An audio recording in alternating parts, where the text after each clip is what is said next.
Is your grass turning brown? Well, it's not dead yet. You may think it's dead. It may look dead. So I'm going to talk about a couple of things that will make your lawn look dead, but not fully kill it.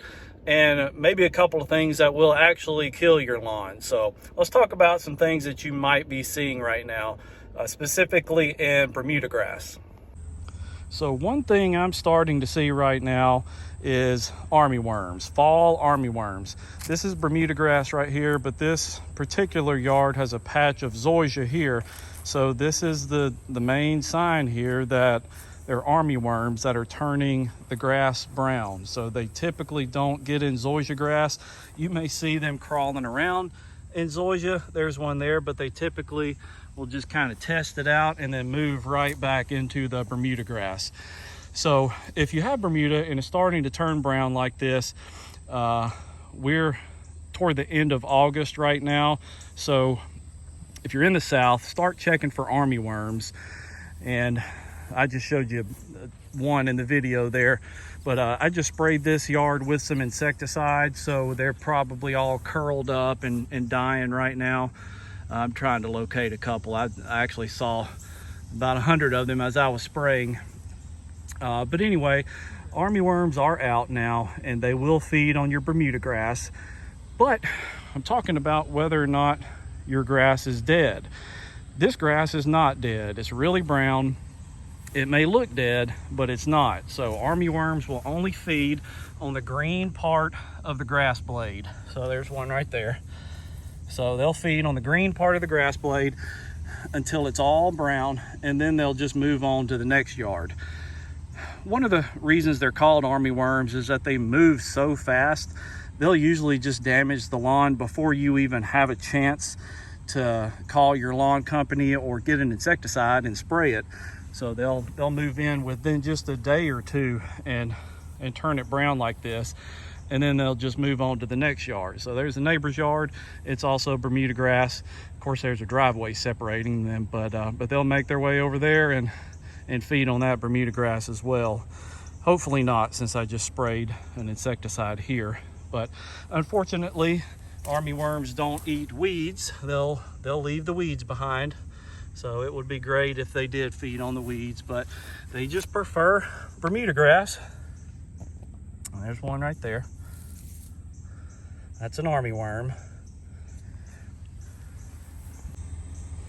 And this is the same yard, but just on the other side of the driveway. They haven't quite made their way over here yet, so maybe I did spray this yard in time. However, if they did come through and just completely feed on the Bermuda grass and it's all brown, you think your grass is dead, don't be discouraged. Just water it and the grass will come back. It'll be back to normal within 3 weeks. So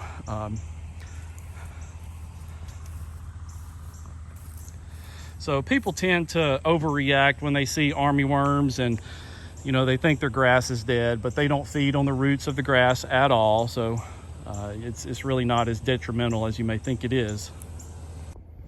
And while we're on the topic of insects, there are a couple of insects that will kill your yard, grubs being one of them, because grubs, of course, they're underneath the ground, but they will feed on the roots, not even really feeding on them, but they'll just snip the roots of the grass, giving it the appearance of brand new sod. So you can just, if your yard has grubs, of course you don't know if it has grubs unless you can see underneath, but if you're seeing some browning in your yard and you maybe you have some armadillos that are digging in your yard at night and you're seeing these holes and armadillos digging in your yard, well, just kind of grab a handful of it and lift it up. You can actually pull it up, and if you see a grub or two, that's normal. It's normal for every yard to have grubs, but if there's a high population of grubs, they will kill your grass because they'll just snip the roots.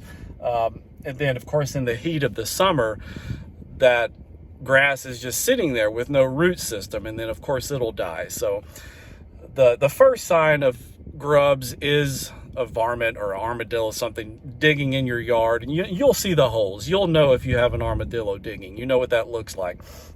So They're not necessarily digging for grubs all the time. They eat all insects. They eat earthworms. Earthworms are everywhere. You don't want to get rid of those. But if you do have a high population of grubs, you want to put out some sort of granular insecticide and get that watered in to kill the grubs.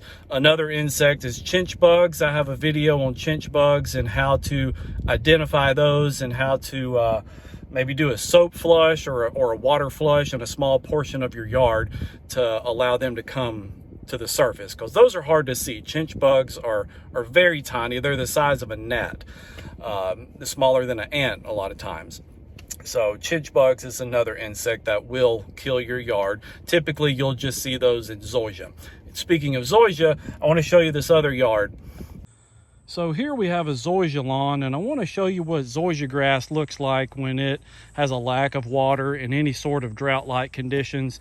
And a lot of times you'll see the tips of it turning gray, brown like this. That's a sign of drought stress. Sometimes zoysia the whole yard will just turn gray, almost like a dark gray color. That's also a sign of drought stress. So it's not necessarily brown spots that you'll see, but it's more of a grayish color when zoysia is in severe drought stress. Now you see how this little patch of grass right here is green? Well, this is a dip here. This is a little dip in the lawn, so more water kind of gathers here in this little dip area. But here we've got a bit of a slope here, and if you're ever wondering how deep the root system of your grass grows, just do a simple probe test. You can get a screwdriver just like this and just see how soft the ground is, see how far you can get that screwdriver in the ground. Now I'm having to push really hard just to get this much into the ground, and that's decent. I've seen much worse, but check for localized dry spots or hot spots where you may have some rock or gravel underneath the ground, and just take a probe, just see how far you can get it in there. That's the soil there. So you really want the roots of your grass to be at least that deep, and a lot of times you're not able to get that deep. So the roots of this grass are very shallow, and you can see here we have some erosion occurring underneath these trees here, and that's just a whole problem in and of itself. So the roots of these trees are taking in all the nutrients, and with it being a slope here, erosion is occurring, and it's just taking all the roots of the grass with it as washing is occurring.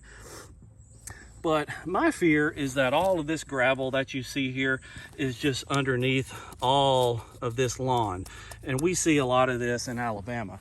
So here in this spot, we had, the city came in, or maybe this was AT&T putting in some fiber lines or something like this. And, they dug in and they resodded, and the new sod died. Of course, they probably didn't put too much effort into putting down any topsoil, but all of this gravel here, AT&T or whoever it was that did the digging, they didn't bring this in. This was already in the ground here. So they probably could have put some topsoil in there. But look, this is an example here. I like this. So this is how you can actually see the roots of the grass, or lack of roots here. So the actual grass roots appear to be only that deep or that shallow. And then you just end up with this hard, gravelly surface here. Look how dry that is. That is so dry. So in this particular case here, I would suggest watering infrequently and watering maybe once a week, and watering deeply for 30 minutes per zone. So if you water deeply and infrequently, that allows the water to penetrate deeper into the soil. So it'll help, moisten up all this dry soil here. A lot of people still go by the old school way of watering. Professionals used to advise to get on a Monday, Wednesday, and Friday watering schedule, but that's kind of an old school way of thinking. And in my experience of working in lawn care, I think watering deeply and infrequently is will give you the best results. And what I mean by that is just watering for at least 30 minutes per zone, but only once, maybe twice a week. You really don't need it more than twice a week, but watering deeply for longer periods of time. So that's just a few things to look out for if you're seeing some brown grass out in your yard. Fall is right around the corner. Just hang in there. The growing season is going to come to an end pretty soon. And before you know it, we're going to be complaining about cold weather. And I cannot wait for it. I'm so tired of summer at this point. So I appreciate you watching this video and hang in there.